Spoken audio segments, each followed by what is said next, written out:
성질 급한 남자분들 시원하니까 보통 이렇게 하실 거예요. 이렇게 하다 보면은 두피가 감염이 되고 곰팡이들의 부패 천국이 되는 거예요. 탈모가 발생할 수도 있는 거죠. 샴푸를 이렇게 묻히고 끝내는 게 아니라 충분히 해주셔야 돼요.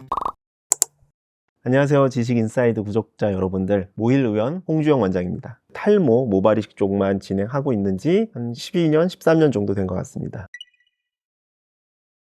탈모는 유전이 맞아요. 남성형 탈모는요, 단순하게 머리 감기로 해결을 한다? 이거는 틀린 말입니다. 하지만 우리가 매일매일 하는 습관은 굉장히 중요하거든요. 우리가 암 환자나 중한 질환이 걸린 환자들도 매일매일의 식습관이 중요하듯이 우리가 탈모 쪽에서도 매일매일의 머리 감기, 이런 습관이 중요합니다. 두피가 더럽고 문제가 생기면 탈모를 가속화시킨다, 악화시킨다, 이렇게 보는 게 조금 맞을 것 같습니다.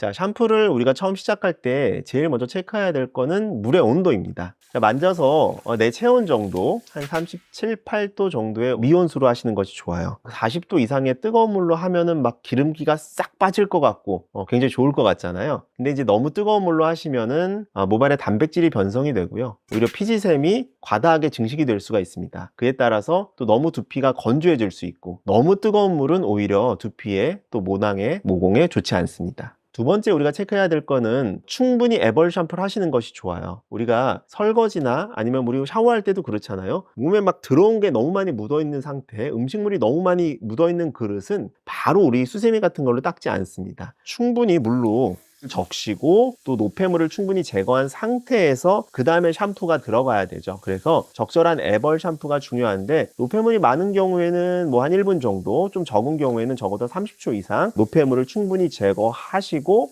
그 다음에 샴푸를 하시는 것이 좋습니다. 샴푸를 사용하실 때는 남자 모발 정도에서는 보통 우리가 샴푸 한 번 정도 짜면은 요 정도 나오거든요. 처음에 충분히 좀 거품을 내시고요. 그 다음에 이게 바로 머리카락에 이렇게 묻히고 끝내는 게 아니라 머리카락을 닦으면서 두피는 마사지 하듯이 충분히 문질문질 해주셔야 돼요. 우리가 노폐물을 제거하는 거는 머리카락도 있지만 우리가 근본적으로는 두피의 노폐물을 제거하시는 것이 중요하거든요. 그래서 두피의 노폐물을 같이 제거하시는 것이 중요합니다. 다만 두피는 굉장히 민감할 수 있기 때문에 우리가 손톱 같은 거 강하게 압박을 하시면 오히려 상처가 날 수가 있어요. 이런 상처에는 염증이 생길 수가 있기 때문에 이런 것은 탈모에 좋지 못합니다. 그래서 손끝으로 부드럽게 마사지 하듯이 충분히 하시는 것이 중요합니다.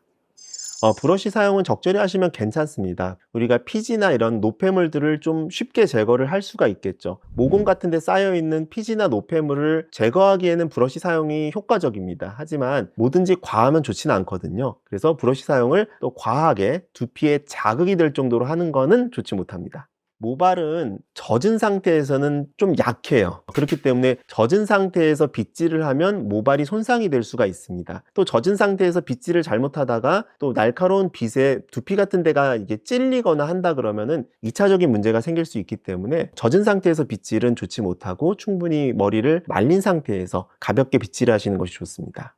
자, 우리가 이제 샴푸를 다 충분히 하셨으면 이제 깨끗이 헹궈야겠죠. 화장은 하는 것보다 지우는 것이 중요하듯이 샴푸도 깨끗하게 헹구는 것이 중요합니다. 샴푸에 이런 성분들이 두피에 남아있거나 머리카락에 남아있으면은 이런 것들이 또 2차적으로 화학 물질이기 때문에 염증이나 두피에 안 좋은 역할을 할 수가 있어요. 그래서 깨끗하게 헹궈내시는 것이 중요합니다. 보통 1, 2분, 2, 3분 정도면은 헹구는데 충분하실 것 같고요. 두피에 남아있지 않도록 두피를 마사지 하듯이 깨끗하게 누르면서 부드럽게 마사지 하듯이 하시면은 두피에 있는 노폐물들이 조금 더 쉽게 빠질 수가 있습니다. 샴푸로 이제 씻어낼 때 보통 남자분들이 위에 있는 우리 그 물줄기로 그냥 이렇게 쭉 씻으면 얼굴로 다 흐를 거예요. 샴푸가 좀 독하거나 아니면 얼굴 피부랑 좀 안 맞는 분들은 100% 여기 뭐가 나거든요. 얼굴에 흐르면 이쪽 귀 옆으로 뺨을 통해서 이렇게 여드름이나 이런 트러블이 막 생기거든요. 그래서 보통 거품들이 생긴다면 그게 이제 바로 머리로, 얼굴로 떨어지면 당연히 더러운 게 이제 얼굴에 쌓이니까 안 좋겠죠. 그래서 머리를 숙인 상태에서 얼굴에 안 닿게 헹구시는 것이 중요합니다. 우리가 샴푸 고르실 때는 본인의 두피 타입에 맞게 고르시는 것이 중요하고요. 내 두피 타입이 지성이냐 아니면 뭐 건성이냐 아니면 민감성이냐, 이런 것들에 따라서 본인한테 맞는 샴푸를 고르시는 것이 중요합니다. 괜히 비싸다고 무조건 좋은 샴푸는 아니거든요. 그래서 비싼 거는 그만한 이유가 있을 수 있지만 꼭 그게 나한테 맞는 샴푸가 아니다 라고 생각을 하시고 그냥 적절한 가격대에 본인한테 맞는 샴푸를 사용하시기 바랍니다.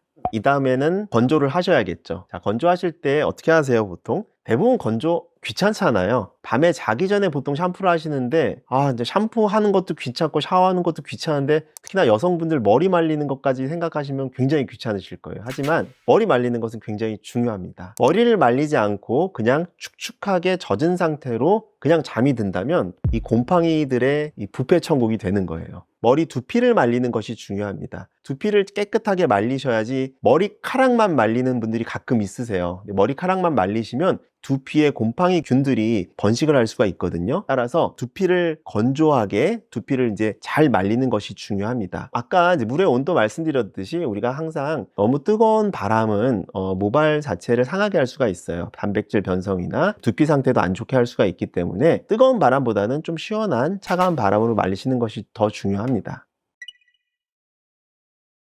아이돌 중에서도 있거든요. 모발이 수술 받고 또 머릿결도 되게 많이 상하고 두피도 안 좋은 분들도 사실은 분명히 있거든요. 근데 그분들의 공통된 특징은 사실은 관리를 굉장히 잘 받으세요. 샵이나 이런 데서도 두피 스케일링이나 아니면 영양 공급, 머릿결 관리도 굉장히 잘 받으시고요. 특히나 여성 연예인분들은 우리가 피부 관리하듯이 우리 머릿결 관리도 엄청 공을 들이시거든요. 그래서 그런 분들은 근본적으로 관리를 잘 받으신다. 그리고 사실은 머리숱 굉장히 많은 분들은 그거 타고난 겁니다. 유전이에요. 어쩔 수 없어요, 그거는. 너무 낮은 펌이나 이런 거 아니면 괜찮습니다. 보통 한 3개월 정도 단위로 하시는 건 저는 괜찮다고 보고요. 저도 사실 한 달에 한 번 정도 염색을 하거든요.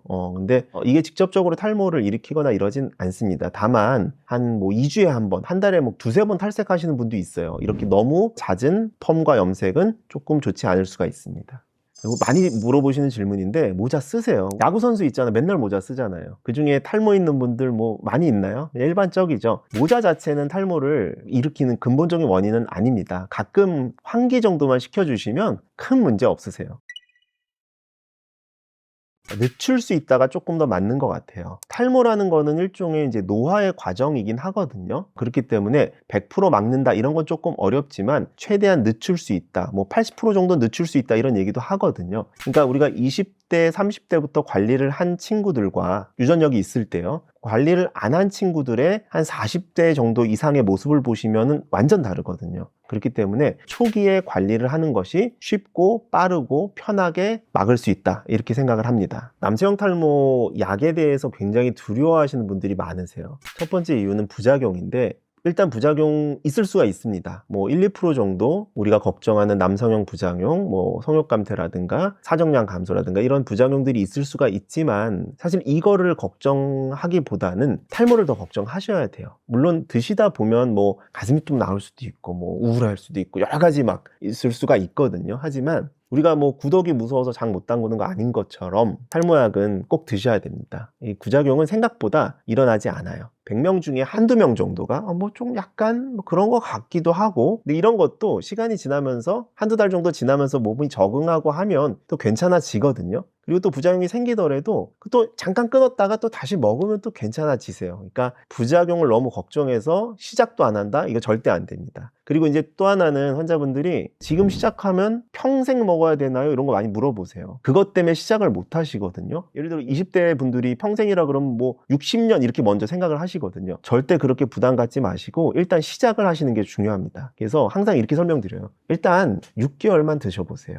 6개월만 드셔보시고 변화를 보시고 나한테 특별히 부작용 없다. 그러면 또 6개월만 드셔보세요. 이게 어떻게 보면 미용적인 부분이기 때문에 우리가 먹고 안 먹고 죽고 사는 병은 아니잖아요. 그렇기 때문에 본인이 드시면서 조절해 가면 된다. 이익이 있으면 좀 더 드시고, 만약에 나한테 부작용이 진짜 있어서 못 먹겠다. 그러면 그냥 끊으시면 머리 조금 빠지는 것 뿐이니까 일단 시작하시는 것이 중요합니다.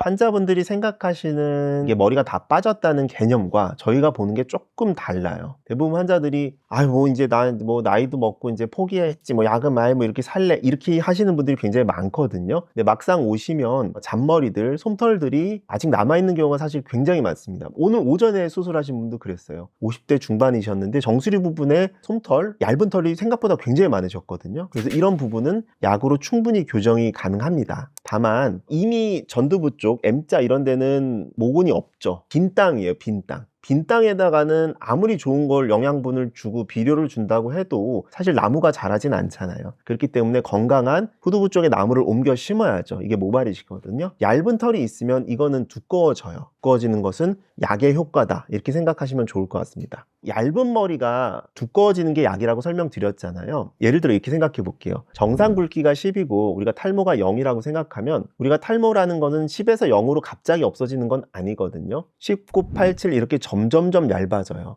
그래서 내가 만약에 한 5 정도 됐다, 얇아진 게. 근데 만약에 이 상태에서 약을 먹으면 10이 되진 않아요. 하지만 5 정도에서 뭐 6이나 7 정도로 늘어날 수 있죠. 하지만 약을 안 먹으면 1이 돼버리거든요. 0이 될 수도 있고요. 그래서 먹고 안 먹고의 차이는 사실은 굉장히 큽니다. 그래서 반드시 약은 드셔야 되세요. 그러니까 새롭게 빠지는 건 아니에요. 그러니까 먹다가 끊으면 없던 것도 막 더 빠진다, 이렇게 생각을 하시는데, 탈모약이 잡아주던 머리카락이 탈모약의 효과가 없어지니까 그때 빠지는 것 뿐입니다. 그러니까 잡고 있는 거를 놔주는 거죠. 탈모약은 사실은 크게 상관은 없으세요. 흡사랑 뭐 이런 것들은 크게 상관없고, 규칙적으로 드시는 게 사실 굉장히 중요하세요. 하루 한 번 규칙적으로 먹는 거. 보통 3개월 정도 먹으면 일단 조금씩 변화를 보실 거고요. 6개월 정도 드셔야 어느 정도 효과를 보실 수가 있습니다. 탈모약은 다른 약과 크게 상호작용이 있는 것도 아니고, 그냥 일정한 시간에, 뭐 아침이면 아침, 저녁이면 저녁, 본인 라이프 그런 사이클 이런 것들에 맞게 그냥 드시면 되고요. 저는 보통 이제 저녁에 아니면 자기 전에 먹으라고 설명을 드리는데, 그건 본인 생활 습관이나 이런 것들에 따라서 하루 한 번 드시면 됩니다. 여기서 얘기하는 약이라는 거는 이제 남성형 탈모, 유전적 탈모에 의한 약이에요. 이거는 여성분들은 일단 드시면 안 되시고요. 여성분들은 대신 이제 바르는 약이나 이런 것들, 미녹시딜 같은 걸로 치료를 하시죠. 모발이식과 약 이런 것들에 대해서 많이 물어보세요. 병원이니까 억지로 막 수술을 권하는 거 아니야? 막 이렇게도 물어보시고, 아니면 괜히 뭐 바가지 쓰는 거 아니야? 이렇게도 물어보시거든요. 절대 아니에요. 탈모라는 거는 효율적으로 하는 게 굉장히 중요하거든요. 그래서 그냥 이렇게 생각하시면 돼요. 정수리 부분은 약이 좀 더 치료에 효율적이고, 그리고 M자나 전두부 쪽은 약의 효과가 조금 뭐 떨어질 수가 있거든요. 그렇기 때문에 이쪽은 수술하시는 게 훨씬 더 효율적입니다. 그래서 M자나 이런 게 이렇게 이미 라인이 올라간 분들, 특히나 남성형 탈모에 있어서 M자가 이렇게 올라간 분들은 요거는 다른 치료를 아무리 여기다 주사 맞고 한약을 먹고 사실은 어떠한 치료 관리를 해도 효율적이지 못해요. 머리가 안 납니다. 그렇기 때문에 그런 쪽에 돈을 쓰시기보다는 그냥 수술로 한 번에 해결하시는 게 낫거든요. 그래서 그런 M자나 이런 부분은 수술로 하는 게 효율적이고, 정수리나 아니면 전체적으로 머리가 좀 얇아지고 이런 부분에 있어서는 약물 치료를 하는 게 좀 더 효율적입니다. M자가 있고 근데 가족력, 유전력이 있다 하면은 그래서 두 가지가 중요해요. 이 헤어라인을 이렇게 내리시면 안 돼요. 그래서 헤어라인 내리지 않고 우리가 빠진 위치, 그 정도 선에서 라인을 잡는 것이 중요하고요. 두 번째는 M자 심을 때 요 맨들맨들한 부위만 심는 것이 아니라 기존 머리 그 사이사이 중첩되게 심는 게 중요해요. 기존 머리랑 사이사이에 심어놔야 기존 머리가 조금 탈모가 진행되더라도 우리가 심은 머리로 좀 버텨주기 때문에 경계 부위가 바로 갈라지지 않습니다. 그래서 이 두 가지가 심을 땐 중요하고, 그 다음에 수술 후에는 반드시 약물 복용을 하셔야죠. 자, 머리를 감는 것만으로 탈모를 완벽히 막을 수는 없습니다. 하지만 올바른 샴푸, 올바른 세정은 탈모 관리의 첫 번째 단계입니다. 올바른 샴푸법을 통해서 건강한 모발을 찾으시기 바랍니다.